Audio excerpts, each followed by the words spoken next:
The Word of God is alive and powerful, sharper than any two-edged sword, piercing even to the dividing asunder of soul and spirit, and of the joints and marrow, and is a critic of thoughts and intents of the heart. All Scripture is God-breathed, and is profitable for doctrine, for reproof, for correction, for instruction in righteousness, that the man of God may be mature, thoroughly furnished unto all good works. Study to show thyself approved unto God, a workman that needeth not to be ashamed, rightly dividing the word of truth. Before we start sa atong Bible study, ining hapuna o buntaga, gikinahanglan nga atong limpyuhan una ang atong mga kalag, gikan sa mga sala ba sa una-una, sala sa dila, o sala nga makita, kining tanan mahimong babag, a barrier in the study of the Word of God. Therefore, let us use the recovery technique of 1 John 1:9 nga nagaingon, if we confess our sins, God is faithful and just to forgive us our sins and to cleanse us from all unrighteousness. Therefore, let us pray.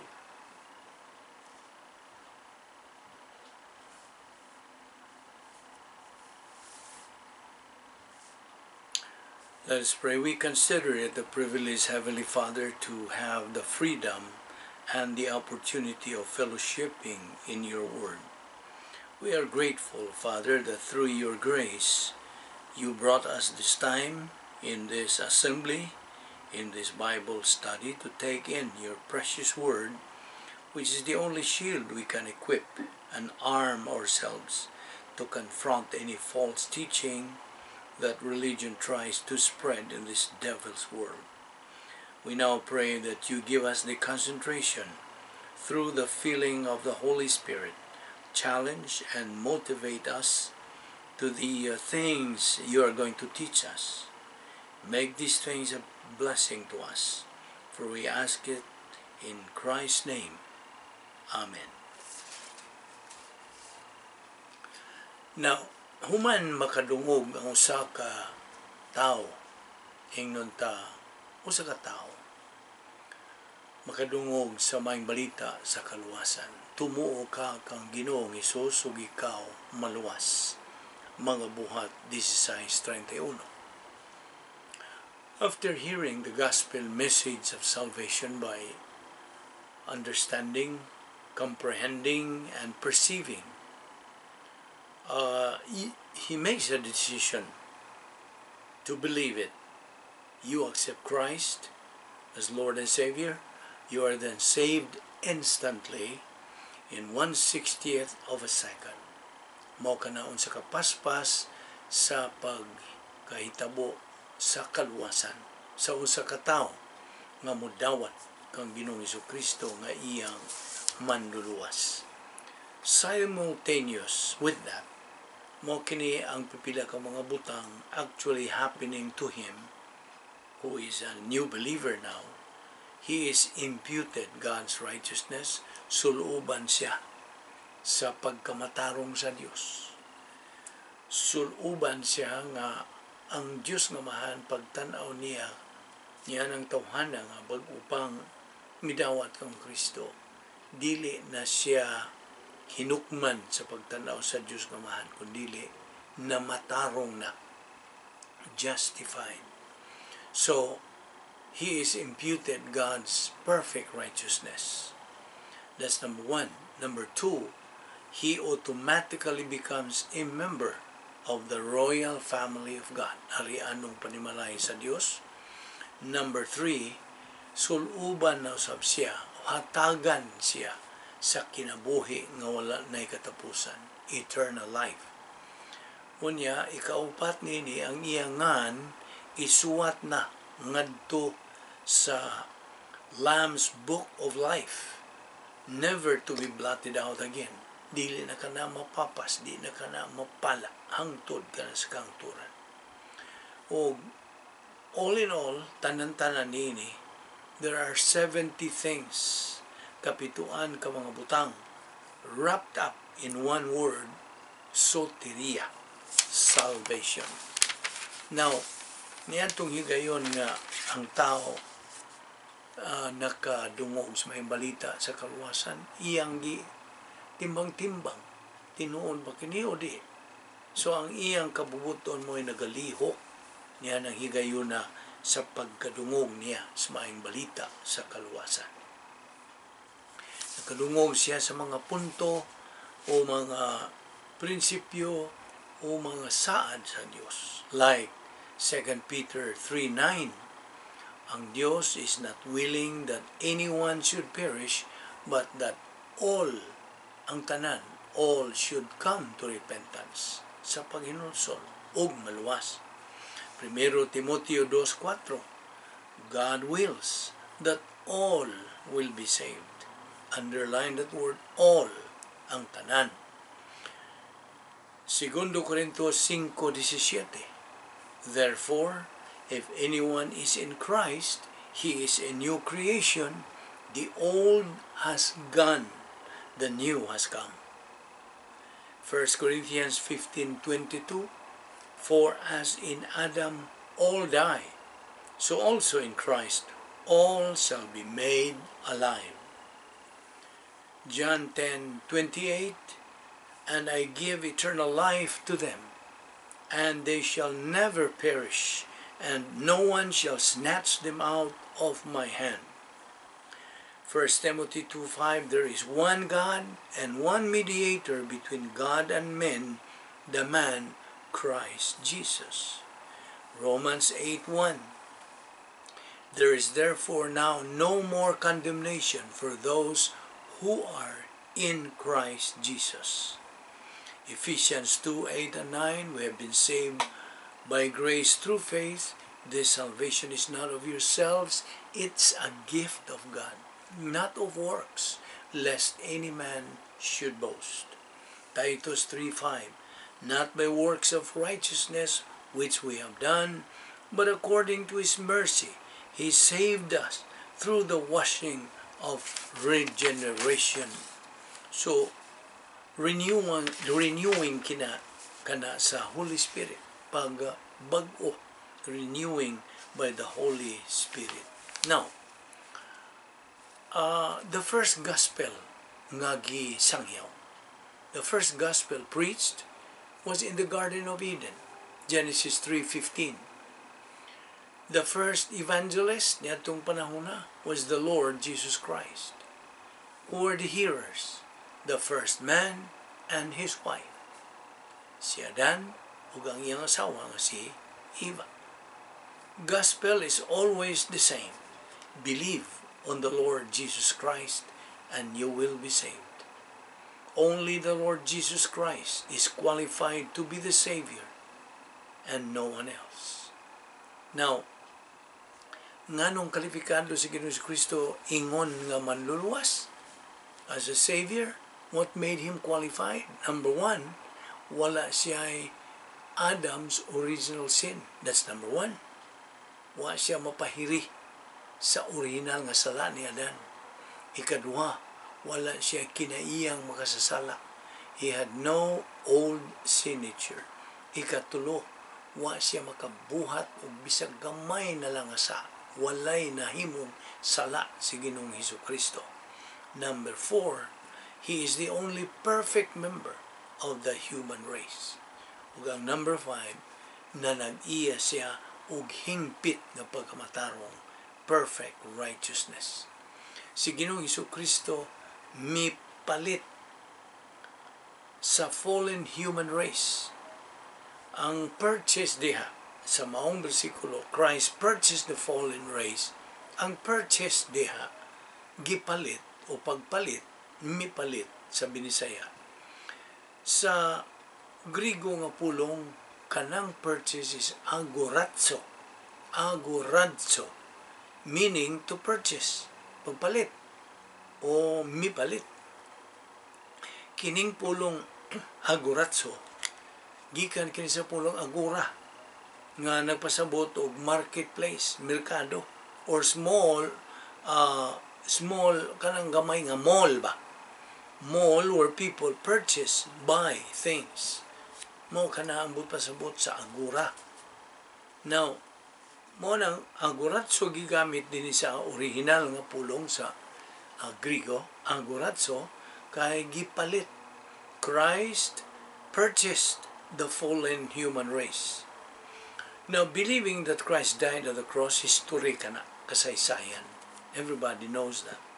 But believing that Christ died for you on the cross, or believing that Christ died at the cross for you, alam kanimo mo ka na ang kaluwasan.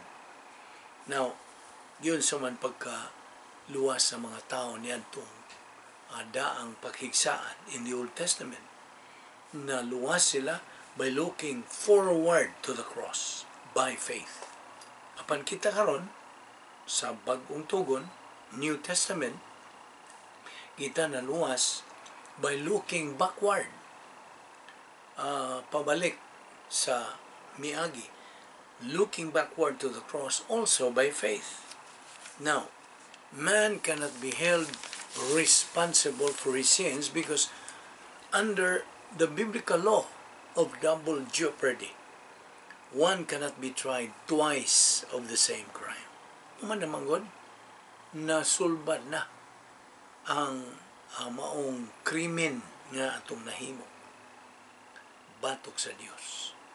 Nahumana pinagi sa pagpalit lagi kang Ginoong Kristo sa atong mga sa purchased our sins, and He substituted by hanging at the cross. Kita untang ilansang dito sa cross, siya ang mipuli sa atong dapit. So, ang isyu sa kaluwasan dili sala kundi si Kristo. The issue in salvation is not sin but Christ. I repeat, the issue in salvation is Christ, not sin. God is hostile to man because of man's sin. Man is hostile to God because of man's sin. Therefore, ang problema is man, not God. Basta? Man by nature is evil. Dautan. Remember, man's constant violation and disobedience to God's mandate. Ihimplo niini ang Torre sa Babel, the Tower of Babel, who wanted to reach God, ang mga tao nitong panahon na. The start or origin of many languages and races as God's judgment to that generation. Mo ko itong inunta pag disiplina sa mga tao nitong panahon na buot sila mo kabuot sa Dios. Pinagi silang ilang mga tawhanong paagi. Dili ka na mahimo. What else? Ubang mga violation or disobedience sa tao. Making the golden calf to be worshipped kini during the giving of the 10 Commandments to Moses. Inumdum ka nitong panahon na. Inay sila mag-aandam inikanaog ni Moises gikan sa bungtod sa Sinai, Mount Sinai, aron pagdala na sa carve na diha nga 10 Commandments upan unsay gihimo ay nagkulikta naman nun sila mga bulawan, mga unsa pa dihang bililhon og ilang gitunaw og gihimong golden calf ug mao kadto ilang gisimba. Violation number 2. Unsa pa dito sa panahon sa pagtukod ni Noe sa arka. Noah preached the gospel for how many years? 120 years. Nagasangyaw siya, but the people at that time were recalcitrant and negative. Mga gahi ang ilang mga ulo. So, uban, in the Exodus generation, the leader Moses, si Moises, nakapatay o usa ka Hudiyo nga tao. Si Jonah's disobedience to go to Nineveh to preach the gospel. Inay siya wanto sa Nineveh ning adto man siya lain nga isla to escape from that mission niya nga gihatag sa Dios nga tahas. Unsa pa? Ang unbelief ni Gideon on God's mandate. He even went to the extent of testing God. Iya ganing gitestingan ng Diyos. What else? Well, David's sexual sin with Bathsheba. What else? The chosen people, the Jews, failure to be the custodian and preacher of the Word of God, and many, many more. Taghang mga kalapasan sa mga pinili sa Diyos. Mao nga ang tao is inherently bad and evil. Apan ang Diyos, God is a gentleman, ligdong ug talahuron. He has a tremendous sense of humor. He honors man's use of his volition. Nagatahol ang Diyos. God is a God of second chance. That's why God holds man responsible, answerable, and accountable for whatever man decides.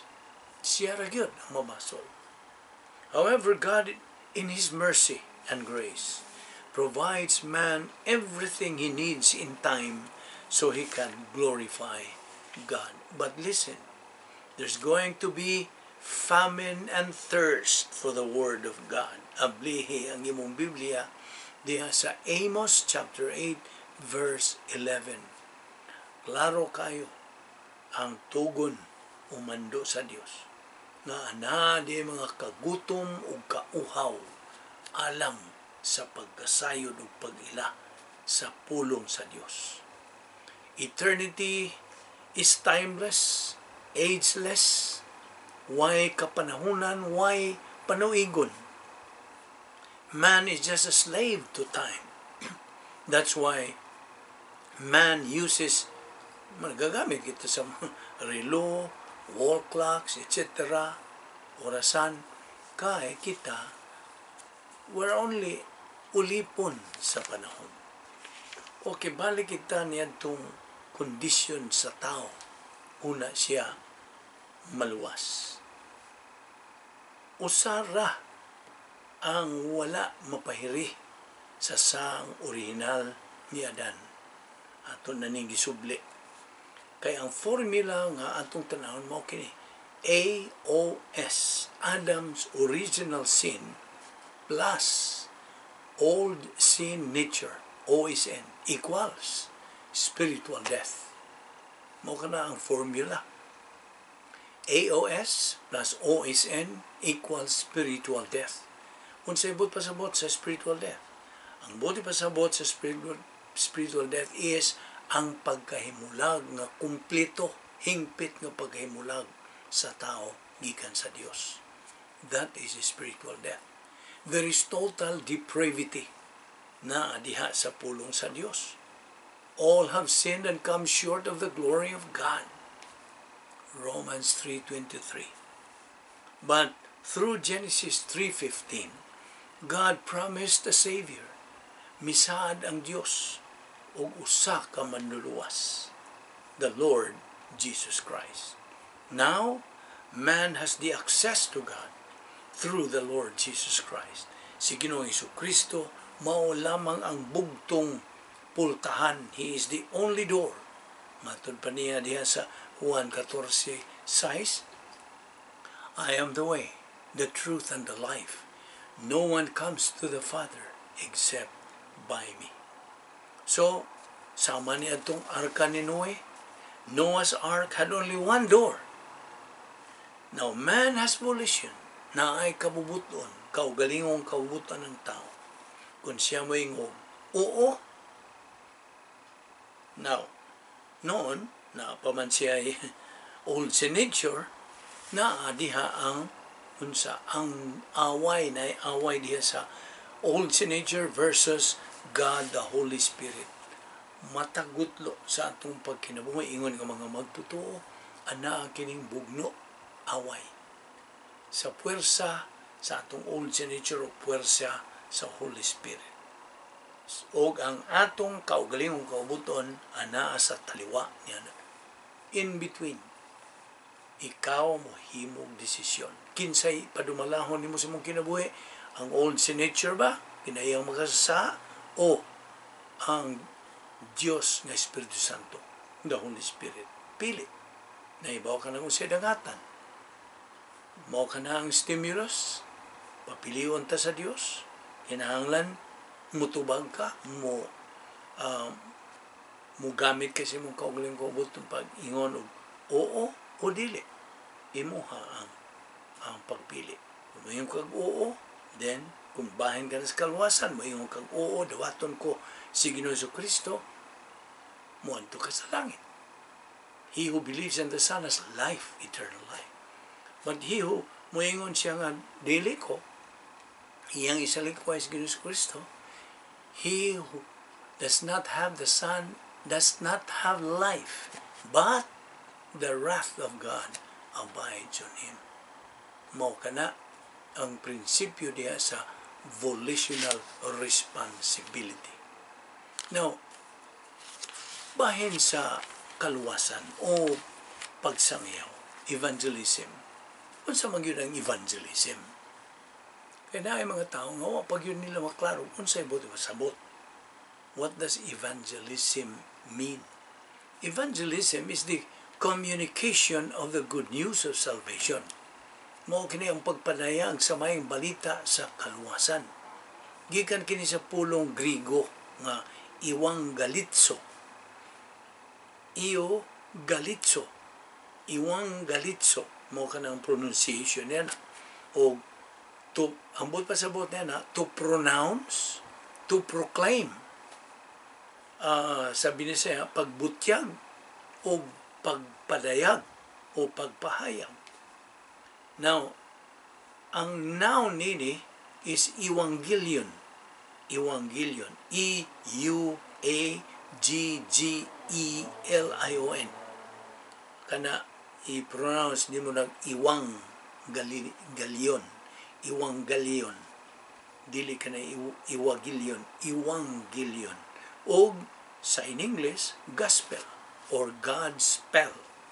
Now, atong nasayra na sa kadaan na natong paghisgot nga ang matag magtotoo, matag usa ka magtotoo, usa ka misyonero.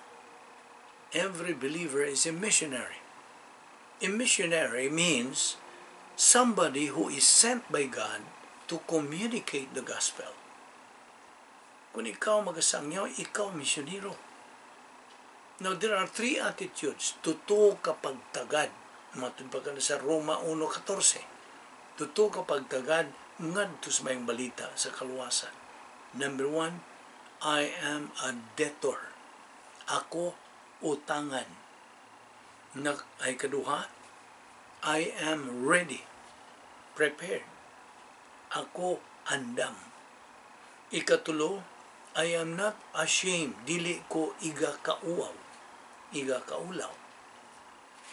Now, ang pulong missionary is derived from a Latin word nga mito. M-I-T-T-O. Mito. To be sent. Okay? Ang matag usa ka magtotoo. Utangan ngadto sa matag dili magtotoo. Every believer is indebted to every unbeliever. May utang. Utang sa pagpasayo, pagpadayag o pagsangyaw ngadto kaniya. Naunsa man ang motivation nagadasig sa pagsangyaw. Mao kini ang upat.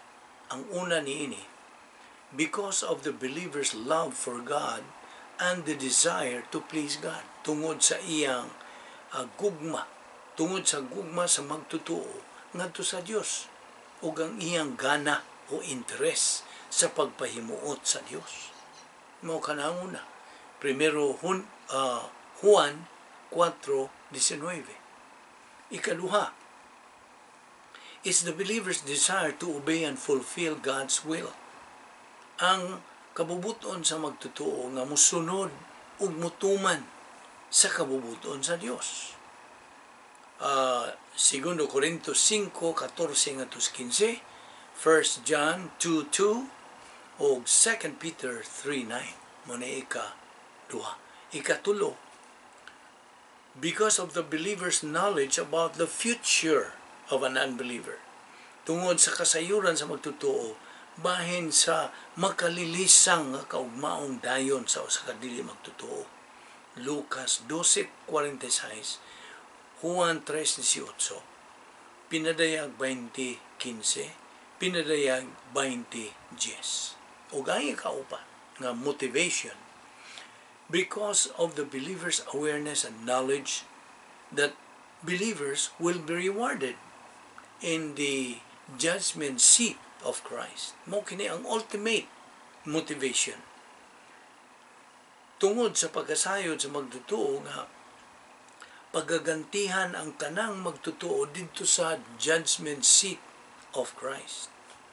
No dili ni judgment nga punishment, kundi distribution na kini sa unsa mga reward during the judgment seat of Christ.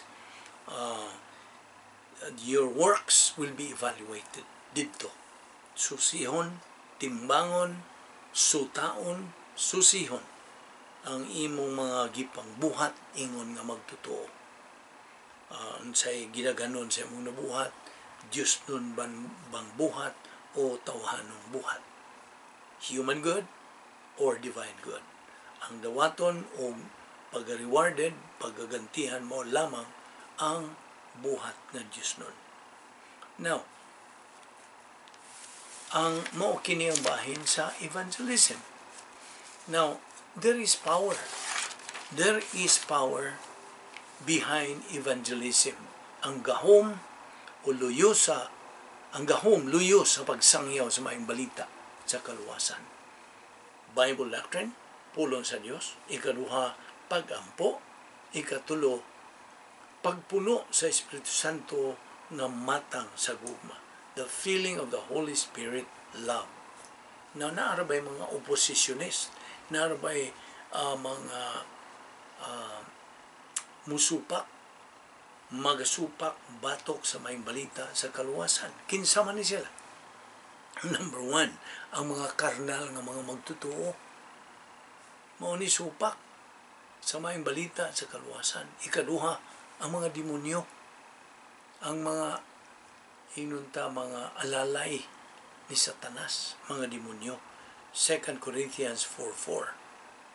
Ang maayong balita sa kaluwasan is a perfect product that every believer carries, nga gidala sa usa ka magtutuo. Ngano man kini nga perfect product, because ang tigsuwat ni the author is God Himself, who is perfect. It carries warranty eternally. It has eternal warranty. Number 2, it's free. Nganong free man, nganong libre man, tungod kay gibayran na kang Ginoong Hesukristo didto sa krus. The Lord Jesus Christ. Busa, 2 Timothy 4:2-4 says, preach the word. Be ready in season and out of season. Reprove, rebuke, exhort with great patience and instruction. For the time will come when they will not endure sound doctrine, but wanting to have their ears tickled, they will accumulate for themselves teachers in accordance to their own desires, and will turn away their ears from the truth, and will turn aside to myths. Note this, bantayan ni. Aniya kita niining kapanahunan. We live in a day where biblical truth is considered hate speech. Nadungog ni mo to? We live in a day where biblical truth is considered hate speech. Bisan pa man gani among those who profess Christ. Bisan pa mga magtotoo. They do not want to hear the biblical truth. It is loving to tell the truth no matter how much it may hurt the hearers. Ikinahanglan nila ang kamatuoran. 1 Corinthians 1:18, For the preaching of the cross is to them that perish foolishness, but unto us which are saved, it is the power of God. Gahom sa Diyos. So 2 Corinthians 4:3-4, verse 3. But if our gospel be hid, it is hid to them that are lost. Verse 4, in whom the God of this world hath blinded the minds of them which believe not, lest the light of the glorious gospel of Christ, who is the image of God, should shine unto them. Si Ginoong Jesucristo samtang siya nagabitay sa cross, mao kini ang iyang gidangatan dito. Romans 5:8. But God demonstrates His own love toward us, in that while we were yet sinners, Christ died for us. Si Kristo namatay alang kanato. Verse 19. For as through the one man's disobedience, si Adan, the many were made sinners, even so through the obedience of the one, the many will be made righteous. Kinsa man ang the one? The Lord Jesus Christ. Si Ginoong Jesucristo sa iyang pagpakamatay sa krus, mao kini ang iyang gidangatan. 2 Corinthians 5:21. Ang Diyos, mismo ang Diyos nga mahan, made Him, the Lord Jesus Christ, who knew no sin, to be sin for us, so that we might become the righteousness of God in Him. Ug si Ginoong Jesucristo nahimo siyang kabus. Our Lord Jesus Christ became poor, so you will become rich. Aron ikaw mahimong adunahan. 2 Corinthians 8:9. So 1 Peter 2:24, He Himself bore our sins in His body on the cross. Philippians 2:8, He humbled Himself by becoming obedient unto death, even death on the cross. Mao kini ang maayong balita sa kaluwasan.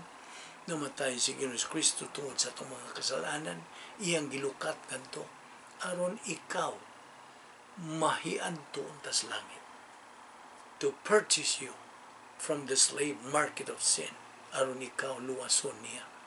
So, mao kana ang gift of God, gasa sa Dios alang kanimo higala. Today, if you will hear His voice, harden not your heart.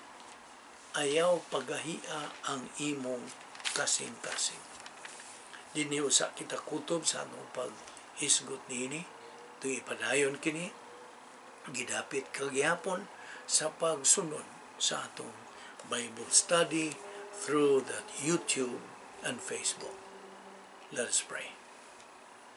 The scripture declares, God in this manner loved the world, that He gave His only born Son, that anyone believing in Him may not perish, but have everlasting life. For God sent not His Son into the world to condemn the world, but that the world through Him might be saved. He that believeth on Him is not condemned, but he that believeth not is condemned already, because he hath not believed in the name of the only begotten Son of God. Jesus Christ went to the cross. He died for the sins of the human race. He removed the barrier between man and God, so that man can step across into eternal life by trusting in Christ as Savior. And therefore, as you sit here sa atong pagtuon nini, with your eyes closed, to assure you of privacy, you have the option right now of making the greatest decision of life, the decision that brings you everlasting life, deliverance from the wrath of God to come, the lake of fire. Becoming a member of the royal family of God, having righteousness imputed to you permanently, and that is the decision to trust in Christ as your Savior, to believe that He died on the cross for your sins. That's the only thing that you have to do to get eternal life. That's the only thing that you can do to get eternal life. You cannot do anything else. In response to the question, "Sirs, what must I do to be saved?" the answer came back, "Believe on the Lord Jesus Christ, and thou shalt be saved." The way to eternal life is faith in Christ. Therefore, believe on the Lord Jesus Christ, and thou shalt be saved. Let us pray. Father, we are indeed grateful for the privilege of studying your word so briefly. We ask that you will open our hearts to these things, increase our perception and comprehension of them. For we ask it in Christ's name. Amen.